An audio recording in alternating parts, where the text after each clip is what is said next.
Selamat datang, Mystikus Channel.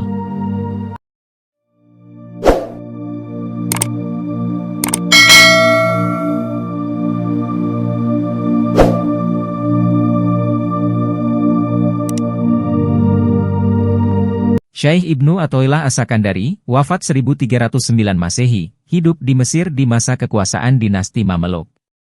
Ia lahir di kota Alexandria, Iskandaria, lalu pindah ke Kairo. Di kota inilah ia menghabiskan hidupnya dengan mengajar fikih mazhab Imam Maliki di berbagai lembaga intelektual, antara lain Masjid Al-Azhar. Di waktu yang sama dia juga dikenal luas di bidang tasawuf sebagai seorang master, syekh, besar ketiga di lingkungan Torekot Sufi Syadziliyah ini.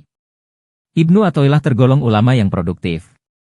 Tak kurang dari 20 karya yang pernah dihasilkannya. Meliputi bidang tasawuf, tafsir, akidah, hadis, nahwu, dan usul fikih. Dari beberapa karyanya itu yang paling terkenal adalah Kitab Al-Hikam. Buku ini disebut-sebut sebagai magnum opusnya. Kitab itu sudah beberapa kali disyarah.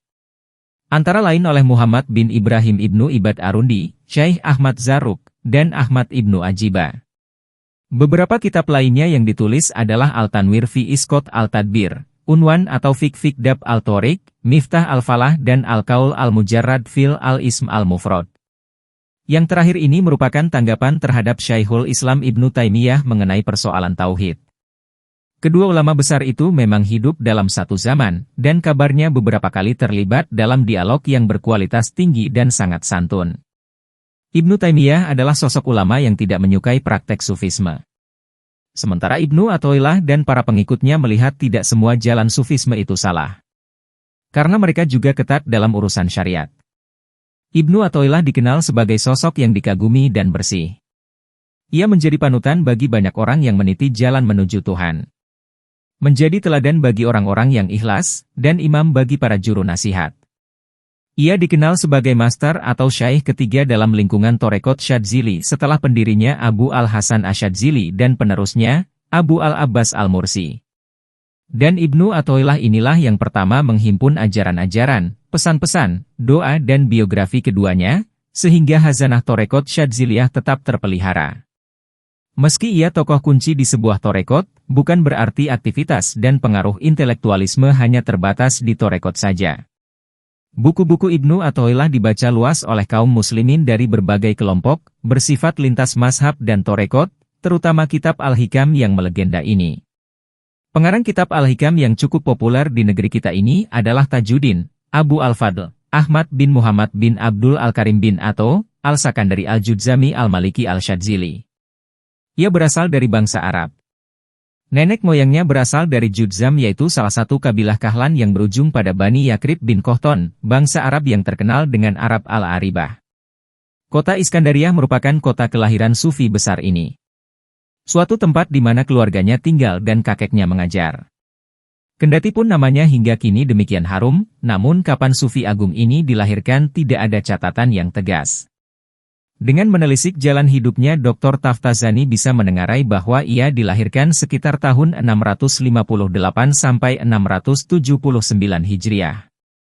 Ayahnya termasuk dengan Syekh Abu Al-Hasan Al-Syadzili, pendiri Thoriqoh Al-Syadziliyah sebagaimana diceritakan Ibnu Atho dalam kitabnya, Lataiful Minan. Ayahku bercerita kepadaku, suatu ketika aku menghadap Syekh Abu Al-Hasan Al-Syadzili, lalu aku mendengar beliau mengatakan, "Demi Allah, kalian telah menanyai aku tentang suatu masalah yang tidak aku ketahui jawabannya, lalu aku temukan jawabannya tertulis pada pena, tikar dan dinding."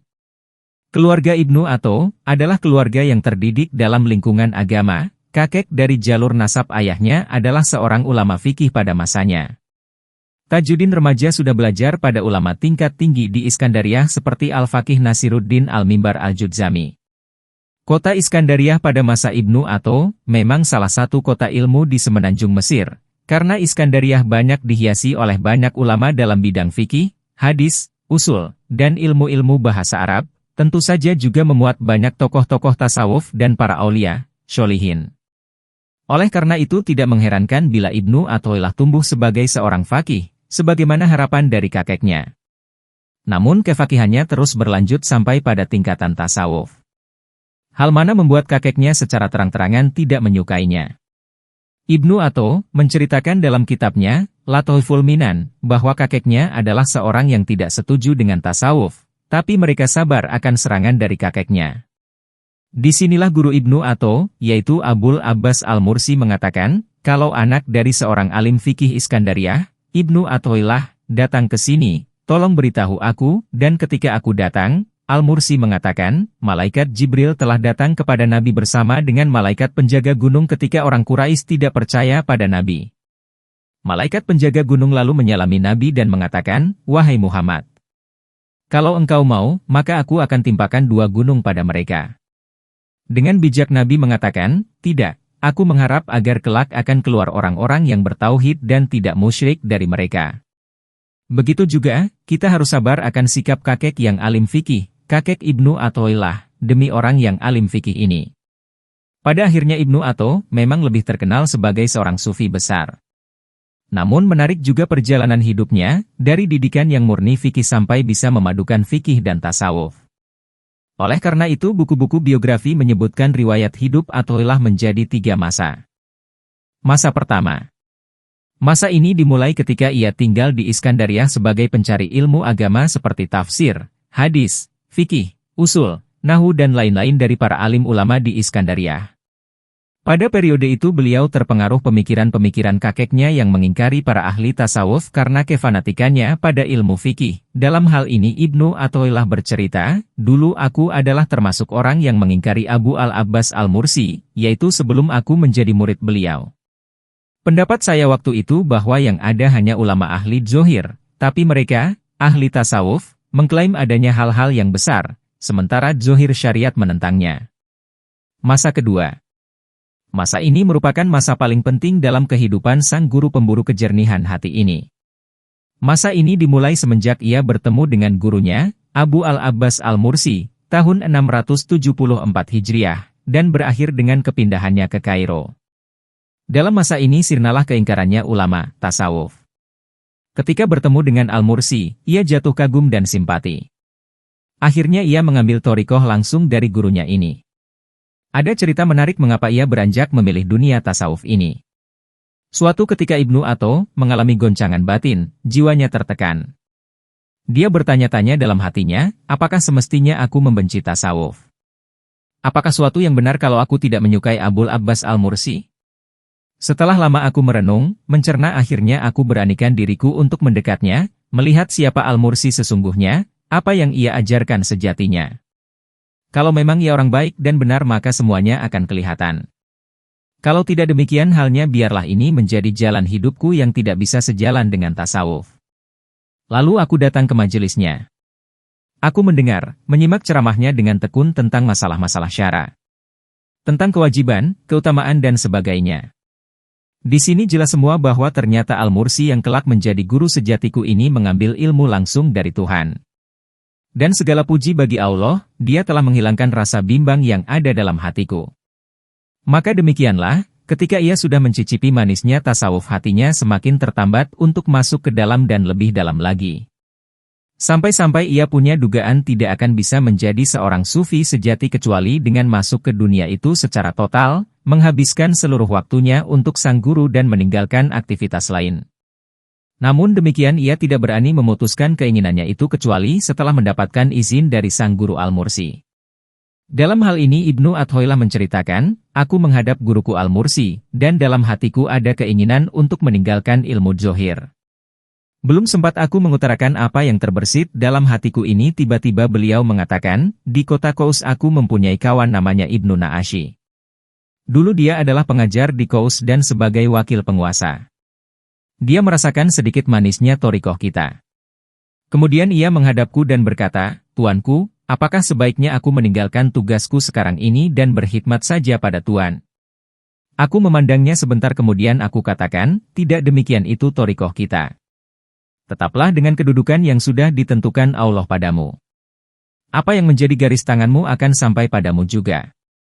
Setelah bercerita semacam itu yang sebetulnya adalah nasihat untuk diriku beliau berkata, beginilah keadaan orang-orang Al-Siddiqiyin. Mereka sama sekali tidak keluar dari suatu kedudukan yang sudah ditentukan Allah sampai dia sendiri yang mengeluarkan mereka.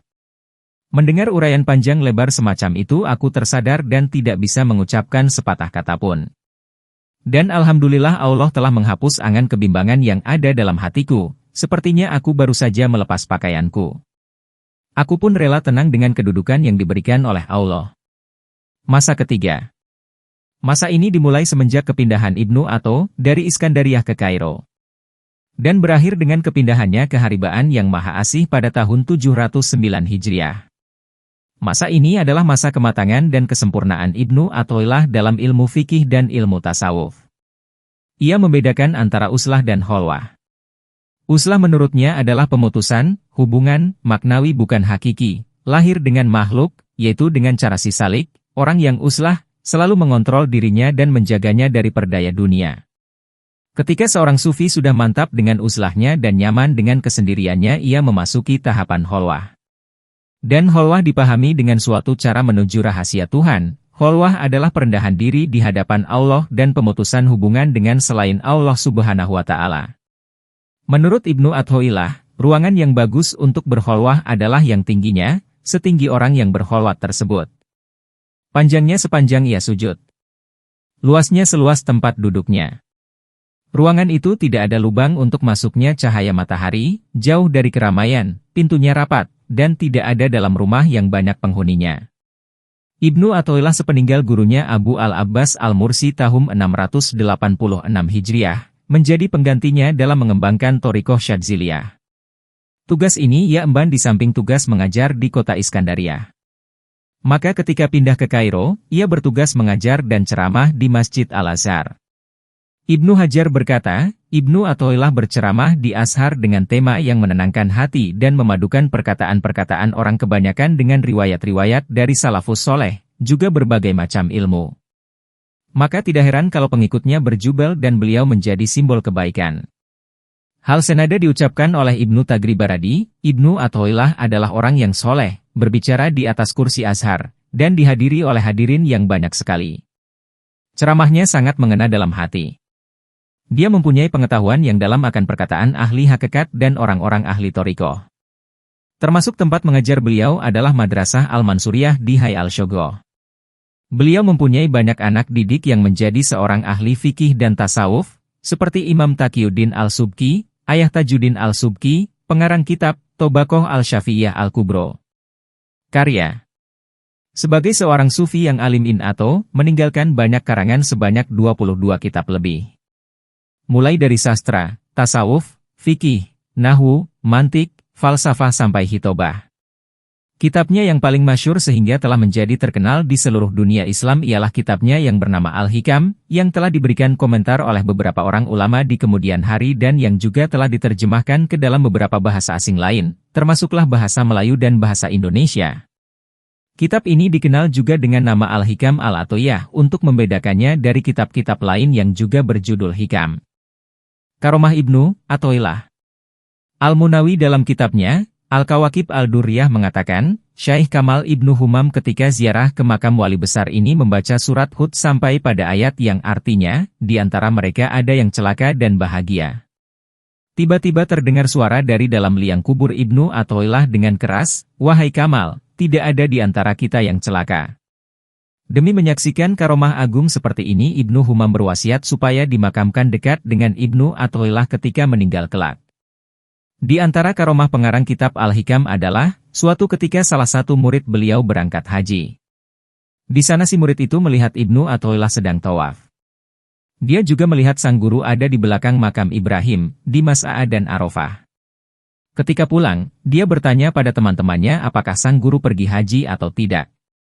Si murid langsung terperanjat ketika mendengar teman-temannya menjawab, tidak. Kurang puas dengan jawaban mereka, dia menghadap sang guru. Kemudian pembimbing spiritual ini bertanya, siapa saja yang kamu temui? Lalu si murid menjawab, Tuanku, saya melihat Tuanku di sana. Dengan tersenyum Al-Arif Billah ini menerangkan, orang besar itu bisa memenuhi dunia. Seandainya saja wali kutub dipanggil dari liang tanah, dia pasti menjawabnya. Pandangan tentang makom sufi. Dalam pandangan tasawuf secara umum, konsep makom dan hal adalah dua konsep yang sangat berhubungan dengan salik, pejalan sufi.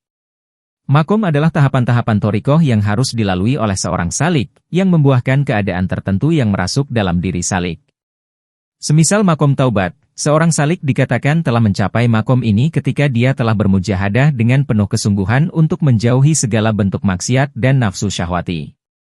Dengan demikian, makom adalah suatu keadaan tertentu yang ada pada diri salik yang didapatnya melalui proses usaha riyadhah, melatih hawa nafsu.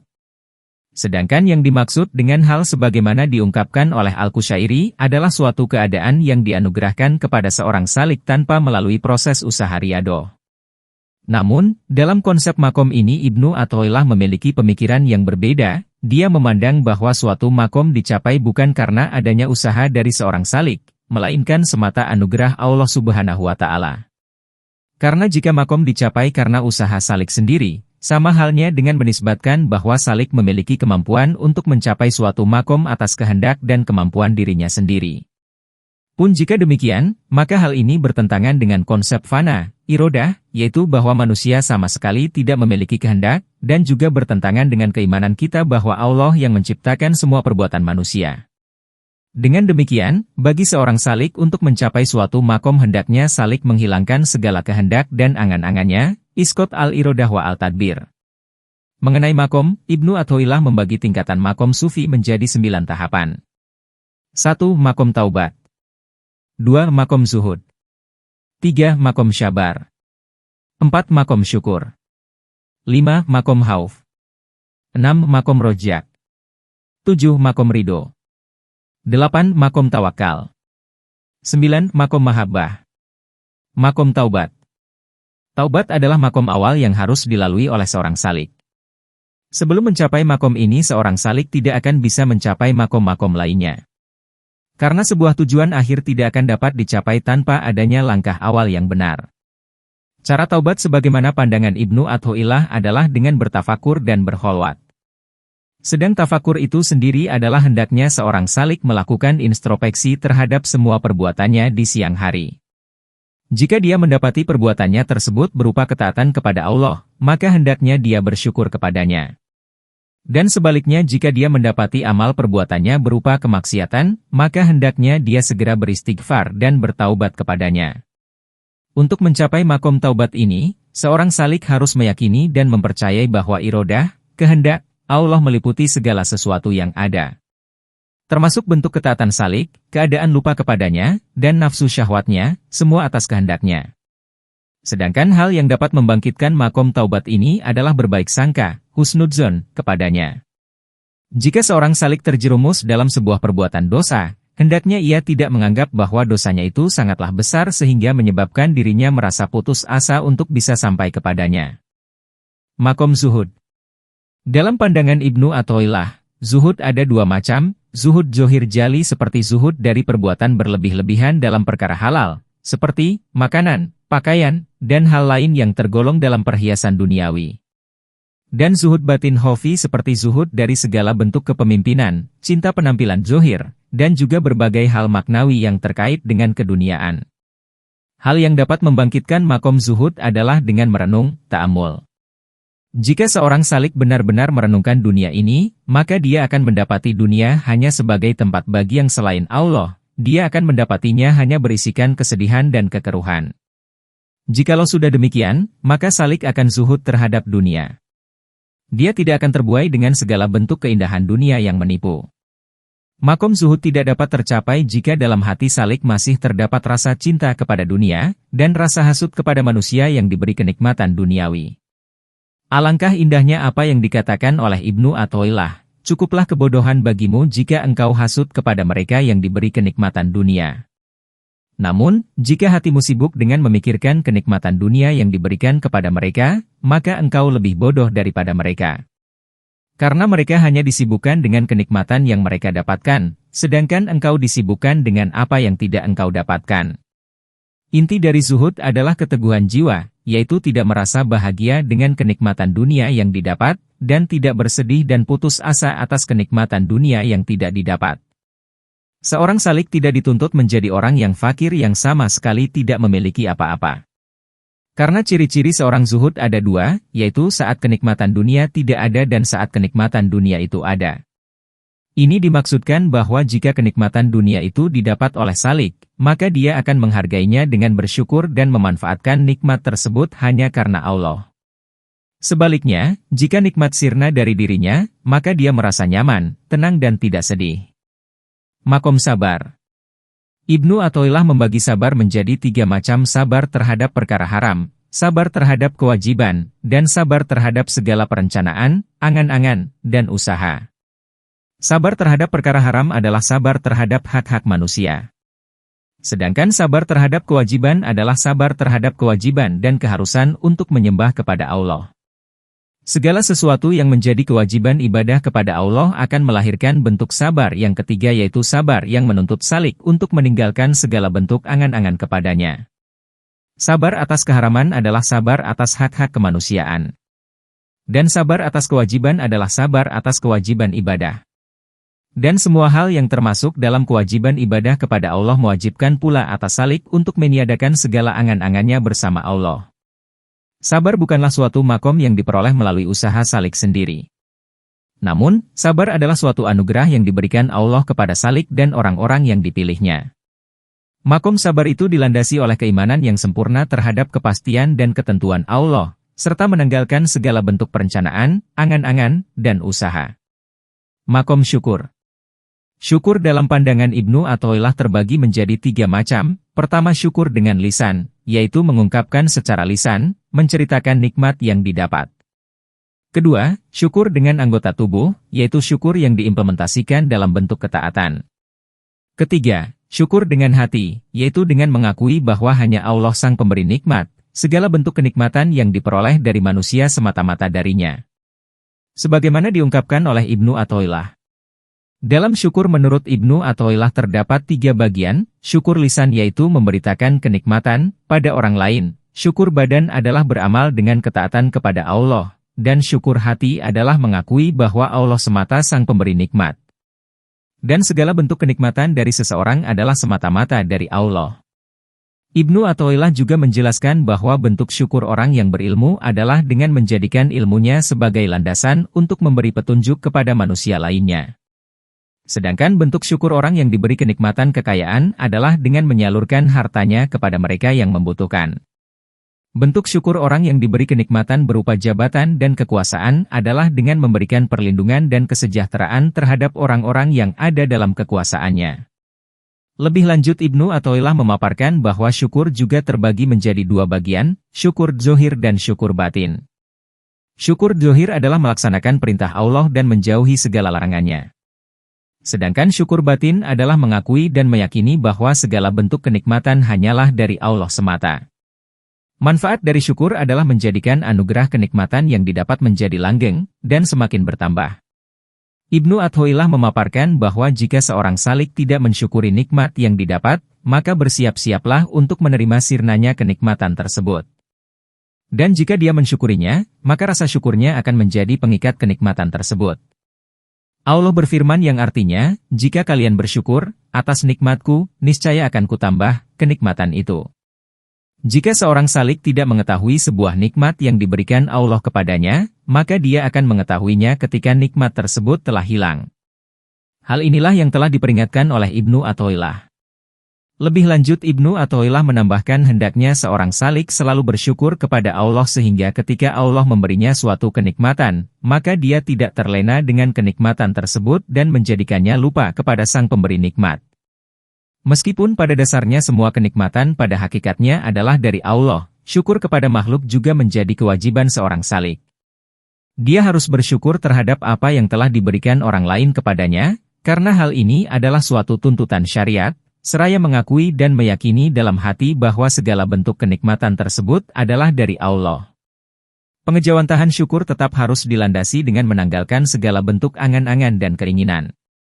Akal adalah kenikmatan paling agung yang diberikan Allah kepada manusia. Karena akal inilah manusia menjadi berbeda dari sekalian makhluk. Namun, dengan kelebihan akal ini pula manusia memiliki potensi untuk bermaksiat kepada Allah. Dengan akal ini manusia dapat berpikir, berangan-angan, dan berkehendak. Sehingga manusia memiliki potensi untuk mengangan-angankan dan menginginkan suatu bentuk kenikmatan yang akan diberikan oleh Allah. Hal inilah yang harus ditiadakan dalam pengejauhan tahan syukur. Makom khauf. Seorang salik dapat mencapai derajat makom khauf apabila dia merasa takut atas sirnanya hal dan makomnya, karena dia tahu bahwa Allah memiliki kepastian hukum dan kehendak yang tidak dapat dicegah. Ketika Allah berkehendak untuk mencabut suatu makom dan hal yang ada pada diri salik, seketika itu juga Allah akan mencabutnya. Bukti dari makna ini mengharuskan makom khauf bagi seorang hamba terwujud, ketika dia memiliki ucapan yang baik dan perilaku yang terpuji maka dia tak akan terputus makom khauf ini, serta dia tidak terpedaya dengan urusan duniawi, karena hukum kepastian dan kehendak Allah terwujud. Khauf seorang salik bukanlah sekedar rasa takut semata. Khauf pasti diiringi dengan roja, harapan, kepada Allah, karena khauf adalah pembangkit dari roja.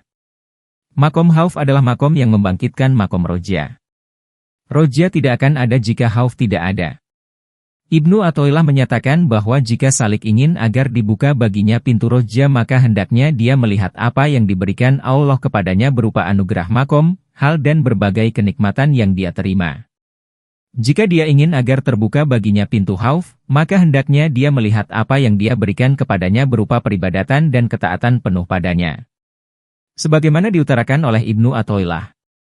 Jika engkau ingin agar Allah membukakan bagimu pintu roja, maka lihatlah segala sesuatu yang diberikan Allah kepadamu.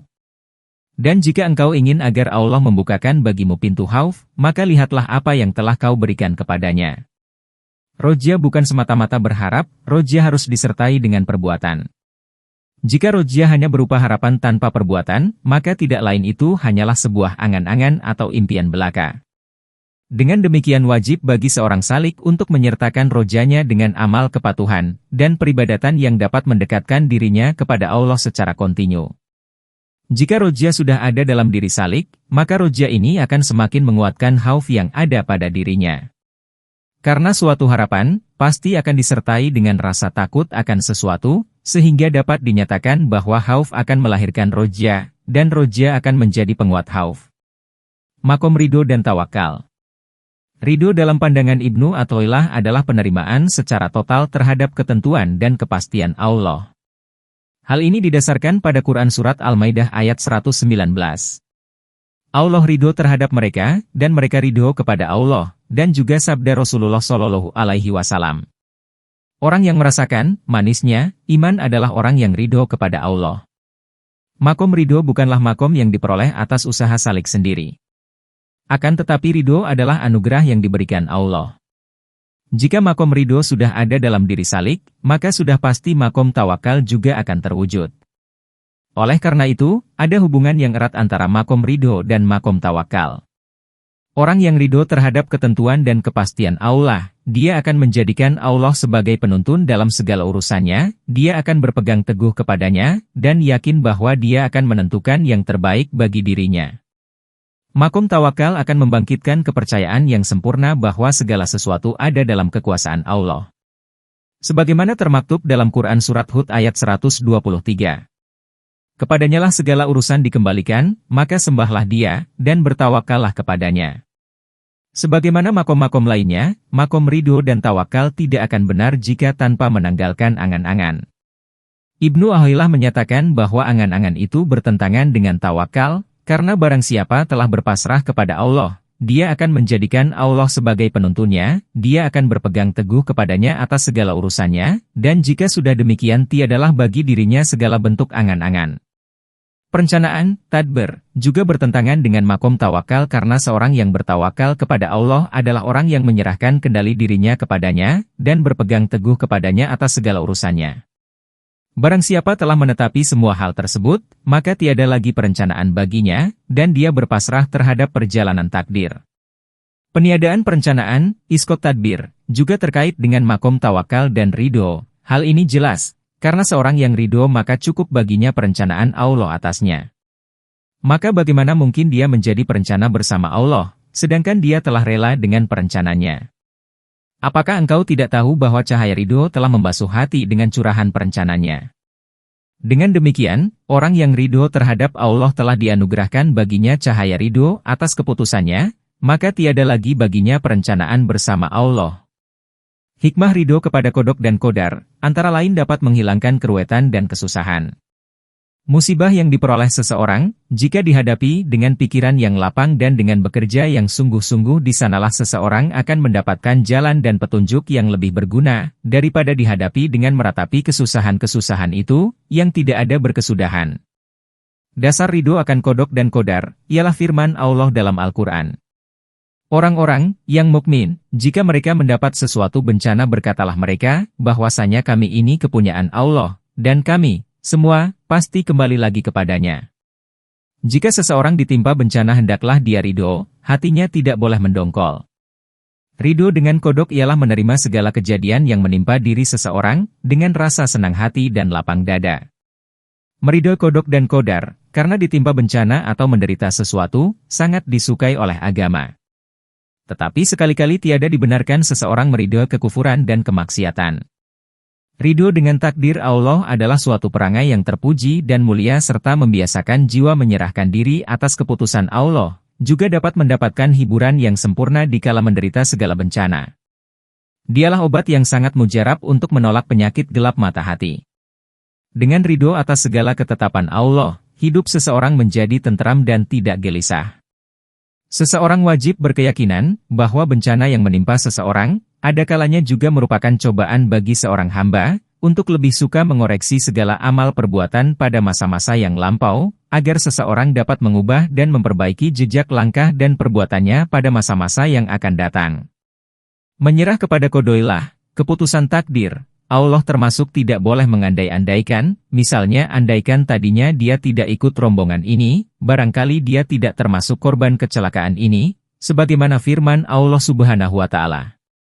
Hai orang yang beriman, janganlah kamu seperti orang-orang kafir, yang berkata kepada saudara-saudara mereka tatkala mereka bepergian di bumi, atau sedang bertempur, sekiranya bersama-sama kami, niscaya mereka tidak akan mati, dan tidak akan terbunuh. Yang demikian karena Allah hendak jadikan yang tersebut itu duka cita di hati-hati mereka, dan Allah menghidupkan dan mematikan, dan Allah Maha melihat akan apa yang engkau kerjakan. Makom Mahabbah. Imam Al-Ghazali berpendapat bahwa makom mahabbah adalah makom tertinggi dari sekian makom-makom dalam torekot. Dia menggambarkan bahwa mahabbah adalah tujuan utama dari semua makom. Namun, Ibnu Athaillah memiliki pandangan yang berbeda tentang konsep mahabbah, bahwa dalam mahabbah seorang salik harus menanggalkan segala angan-angannya. Dia berpendapat demikian karena alasan bahwa salik yang telah sampai pada mahabbah, cinta, bisa jadi dia masih mengharapkan balasan atas cintanya kepada yang dicintainya.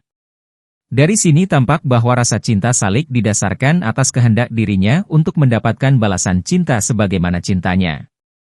Karena pecinta sejati adalah orang yang rela mengorbankan segala yang ada pada dirinya demi yang dicintainya, dan tidak mengharapkan imbalan apapun dari yang dicintainya, yang dalam konteks ini adalah Allah Subhanahu wa Ta'ala.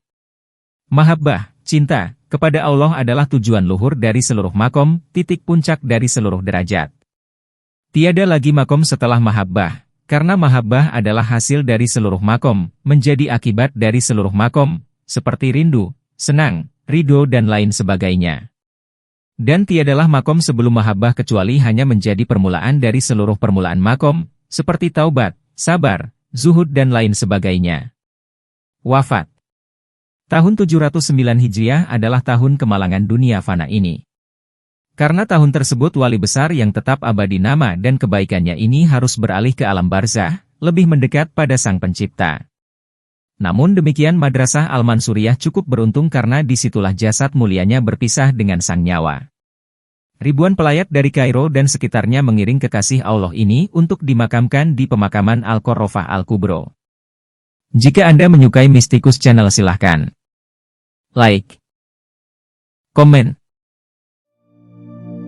share, subscribe, dan nyalakan tanda lonceng untuk mengikuti update terbaru.